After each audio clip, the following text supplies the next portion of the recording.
Olá, tudo bem? O objetivo da aula de hoje é compreender, em linhas gerais, o pensamento do filósofo alemão do século XIX, Arthur Schopenhauer.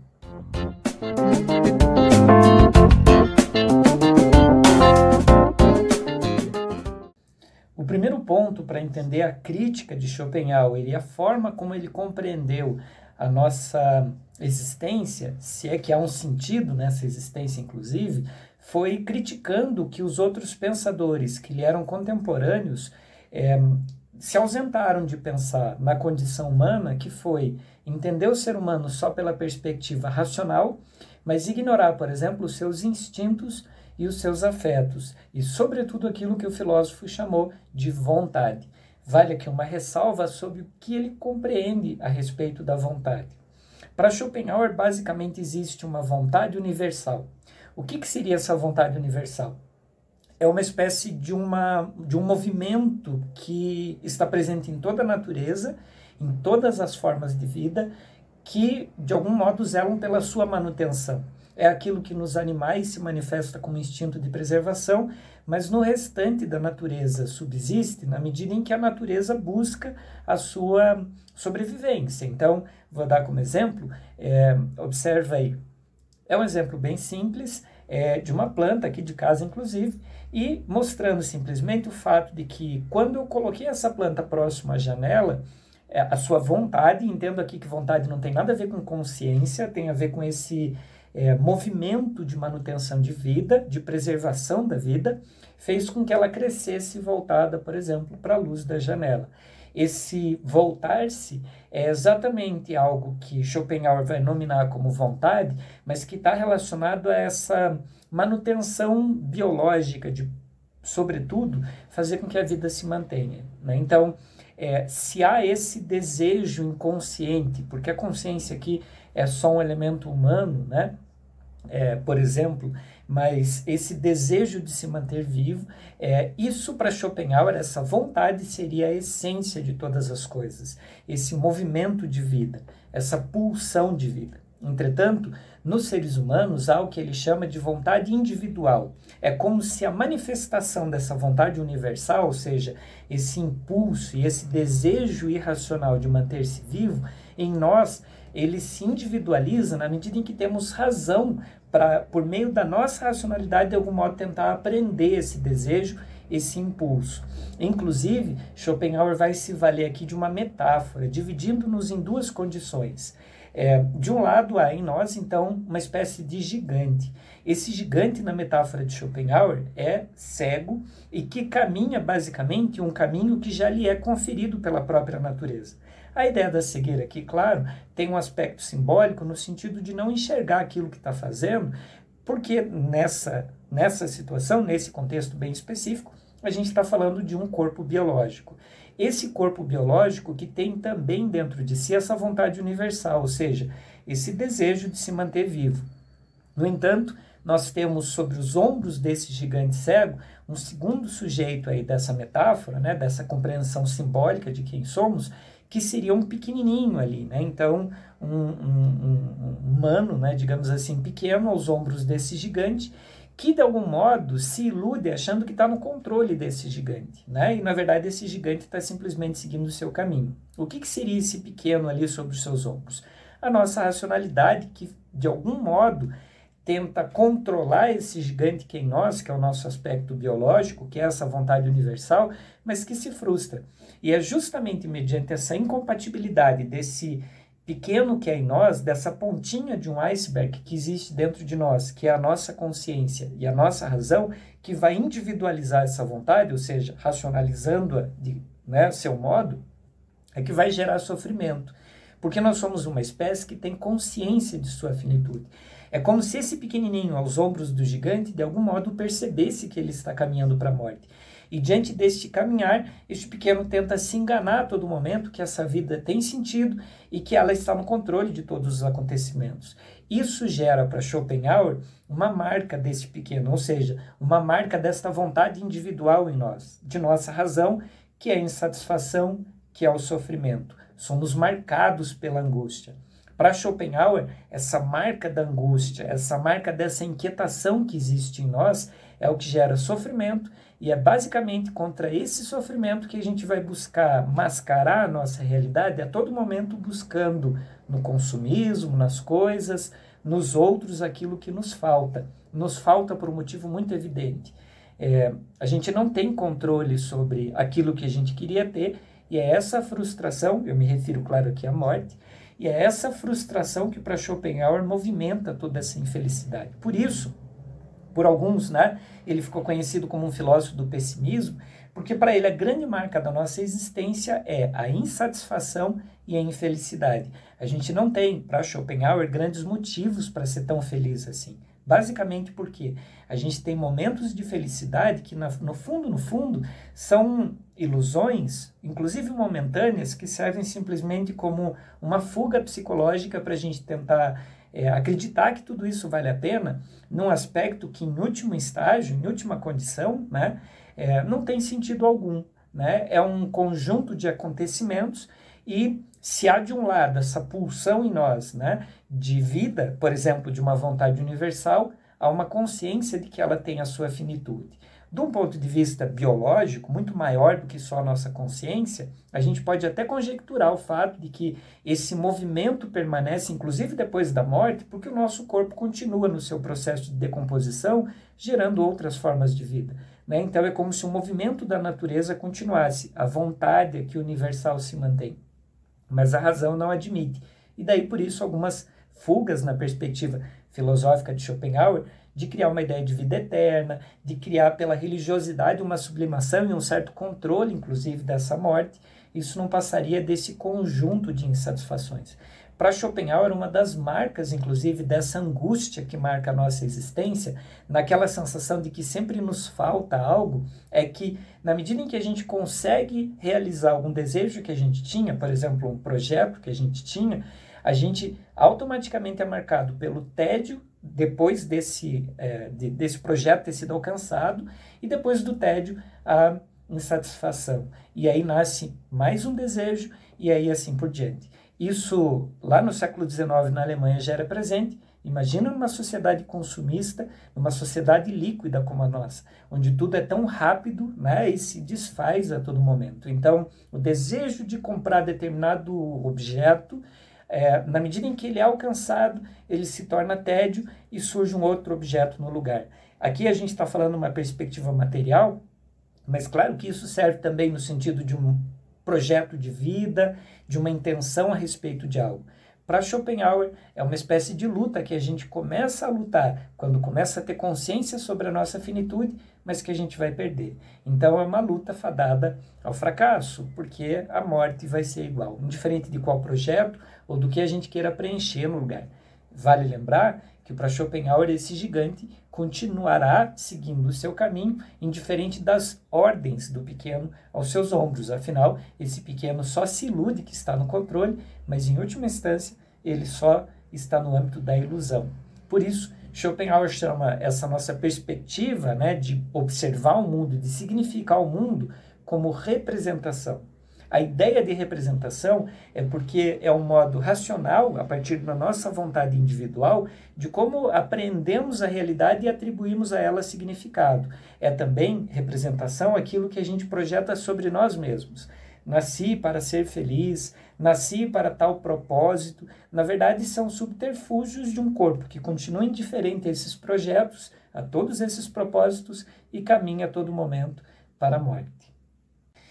E estas máquinas desejantes, que por meio desse movimento do desejo, na verdade, se frustram a todo momento e padecem no sofrimento, Schopenhauer, de algum modo, projeta não uma solução definitiva. Afinal, está bem evidente que essa solução não há, né? Afinal, o pequeno não controla nada, ou seja, essa nossa pulsão racional que nos gera consciência, mas que dentro de todo o conjunto de quem somos, não passa de um pequenininho nos ombros de todo esse gigante que é esse aparato biológico, vai ter, na verdade, uma possibilidade de amenização de sua dor, entende? Porque a solução é impossível. Se para Schopenhauer há uma espécie de amenizar a dor, ele abraça aqui na sua totalidade um niilismo, mas um niilismo não na perspectiva de criar valor, como havia proposto, por exemplo, Nietzsche, um filósofo bastante crítico a essa postura de Schopenhauer. Para Schopenhauer, no fundo, a única coisa que a gente pode fazer é uma espécie de conformidade com a realidade, uma espécie de indiferença que alcançaria nos seus 3 estágios, né, uma vida menos sofrida.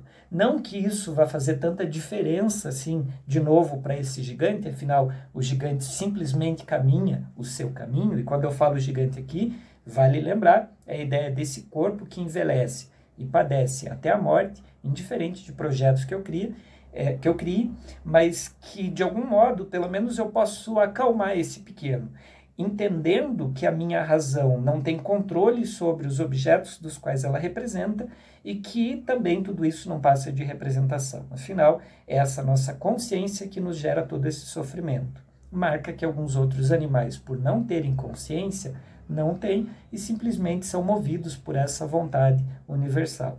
Então, para isso, Schopenhauer não encontrou nenhum aparato que, de algum modo, conformasse essa nossa racionalidade, esse nosso desejo de controle sobre a realidade, vale dizer, um controle inútil, porque ele nunca acontece efetivamente, ele só nos ilude, né? Senão nos gerando mais insatisfação ainda e angústia diante de nosso fim, que seria, então, para fora dessa cultura ocidental, né? O lugar onde Schopenhauer foi buscar aí uma espécie de solução para isso, e basicamente ele encontrou na cultura budista, né? Então, na filosofia budista. Essa perspectiva da filosofia budista também está presente nessa marca da ideia de um mundo que gera sofrimento, mas sobretudo de como lidar com isso, que está mais presente no 3º estágio da amenização, né? Do abraçar esse niilismo, calando esse pequeno e simplesmente se conformando com a nossa existência. Então, vamos lá. Esse processo todo, né, ele é marcado, então, pelo 1º estágio. O que seria o 1º estágio? O estágio estético. Na medida que a estética e, sobretudo, a arte afeta em nós uma porção que está para além da nossa racionalização. Vale lembrar que Nietzsche, né, na sequência, também havia discutido quanto a arte ela consegue até mais do que a filosofia, porque a arte ela consegue transcender os espaços da nossa racionalidade e nos afeta de um modo muito mais completo. Todo mundo já deve aqui ter passado pela experiência de ter ouvido uma música, ou ter assistido um filme, ou ter contemplado algum tipo de arte, e na hora de tentar transmitir e contar isso para alguém, por mais empolgado que você esteja, você percebe que a pessoa que está te ouvindo não consegue sentir aquilo que naquele momento você sentiu. Isso é porque a arte ela pode ir mais para Schopenhauer, né, e a contemplação estética também, do que só a nossa racionalidade. A arte, então, na medida em que nos afeta nessa primeira perspectiva, igualmente nos daria a condição de observar as coisas a partir daquilo que seria o mais belo possível delas mesmas. Então, a gente se desprende das suas particularidades e a gente passa a ter um olhar estético sobre a realidade, permitindo que ela nos afete, entendendo que a nossa racionalidade não é o grande mérito que temos, mas é abraçar a nossa finitude e a nossa própria condição, que envolve mais do que sermos racional, e a contemplação estética seria um elemento para atingir esse gigante em nós, esse conjunto de sensações que extrapolam os limites da razão, e depois para nos tornar mais leve. É um primeiro passo para a gente ter uma vida um pouco mais tranquila, menos angustiada, contemplando a beleza das coisas. Numa perspectiva de uma vida mais aberta a ver as coisas e buscar a beleza das coisas. O segundo caminho aí, né, a segunda situação proposta por Schopenhauer para, de algum modo, nos amenizar o sofrimento, já que solução em última instância não há, é a ética. A ética aqui, ela também não está pautada sobre um conjunto de discursos moralistas ou sobre um modelo especificamente, né, estruturado para sermos éticos, mas está mais no sentido de perceber o outro, de abrir-se ao outro e do quanto também fazer bem ao outro me conecta ao mesmo e também me faz entender a finitude dos outros. Então, a ideia da ética tem a ver com essa abertura de si, de algum modo, iniciado pela estética, na medida em que a gente passa a buscar o belo, e a ética, na medida em que a gente passa a fazer também o bem aos outros. São meios de amenizar o nosso sofrimento, mas que não resolvem em última instância. Na verdade, eles servem como se fossem anestésicos existenciais, porque quando a gente faz bem a alguém, a gente também tem uma sensação de alívio, uma sensação que nos ameniza esse sofrimento e essa inquietação. Todo mundo também já deve ter passado por alguma situação, por menor que seja, de você ter feito bem a alguém e, de repente, a pessoa, claro, ter ficado bastante agradecida com isso, mas você também tem uma sensação interna de que, puxa, que legal que eu consegui fazer isso. Então, essa noção desse prazer, ainda que momentâneo, de você ter feito bem a alguém, marca muito mais profundamente do que, por exemplo, você ter comprado alguma coisa, entende? Que é só aquela satisfação momentânea que vai cair no tédio e depois, né, de novo numa insatisfação. Então, a ideia desse prazer que seria oriundo de fazer o bem é algo que acalenta muito mais a nossa alma e ameniza o nosso sofrimento. No fundo, o terceiro e último estágio que Schopenhauer propõe, a nossa condição existencial, seria a da indiferença. Essa sim, muito mais próxima, então, como eu me referi à filosofia budista, e essa busca da indiferença, que na filosofia grega antiga já era conhecida como ataraxia, tem a ver com se conformar literalmente com os acontecimentos do mundo. Vale lembrar que aqui a gente não está pensando na ideia de abrir mão do controle das nossas vidas para que a gente simplesmente se entregue à mesma. A questão é anterior e muito mais profunda que isso. Não é abrir mão do controle da vida. Para Schopenhauer, a gente nunca esteve no controle da própria vida.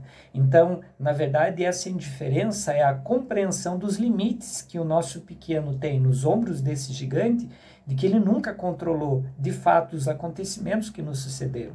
O que a gente tem é, sim, uma espécie de possibilidade de controlar o sentido que a gente atribui a tudo isso. E para Schopenhauer, esse controle do sentido, ele deveria ser muito mais voltado à compatibilização e à aceitação das coisas que acontecem conosco do que querer controlá-las, ou de que, na verdade, a gente só se ilude que está novamente no controle. Então, essa ataraxia, ou seja, essa indiferença, esse abraçar o vazio e o absurdo da nossa existência, de algum modo calaria essa nossa inquietude, por uma razão muito simples. Não há crise se não há expectativa a respeito de algo. Não há conflito interno se você não tem um lado que vai te gerar um conflito com o outro. E esse lado que eu me refiro é a expectativa de que a vida seja mais do que esse caminhar, por exemplo, para a sua própria finitude. E de que, no fundo, o gigante sempre esteve no controle e o nosso corpo biológico, indiferente dos aspectos de sentido que atribuímos, continua e continuará seguindo sempre o seu caminho.